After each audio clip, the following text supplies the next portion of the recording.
মামা গুলিস্তান না হাইটে গেলে কতক্ষণ লাগবে? কোন দিকে যাবো?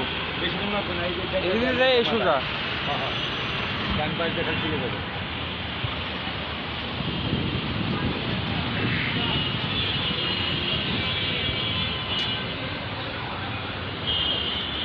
মামা আল্লাহর উপর ভরসা রাখেন। হ্যাঁ, আর আপনার স্বাস্থ্যের একটু সমস্যা আছে, ডাক্তার চেক আপ করায়, ঠিক আছে? এগুলা কুকুরি করে নষ্ট করছে আমারে। বুঝতে পারছি, তবু ডাক্তার দেখেন, ডাক্তার ওষুধে যদি কিছু কাজ হয় আর কি। স্বাস্থ্যের দিকে নিজেরও খেয়াল রাখতে হবে, সব দিক দিয়ে লক্ষ্য রাখতে হবে। কবিরাজ দেখাইতে হবে। দেখেন আপনি, সমস্যা নেই, আপনি আল্লাহর উপর ভরসা রাখেন। আর তাবিজ টবিজ দিয়েন না, ওষুধ টষুধ খাইয়েন। গাছন্ত ওষুধ আছে না, এগুলো খাইয়েন। এখানে খাইয়ে স্বাস্থ্য ডেভেলপ করেন। কিছুগুলো ভুসি আছে, ইয়ে আছে, এই সেই অনেক কিছু আছে, এগুলো খাই, মধু বাদাম এগুলো খাইয়েন, ঠিক আছে? আচ্ছা আসি।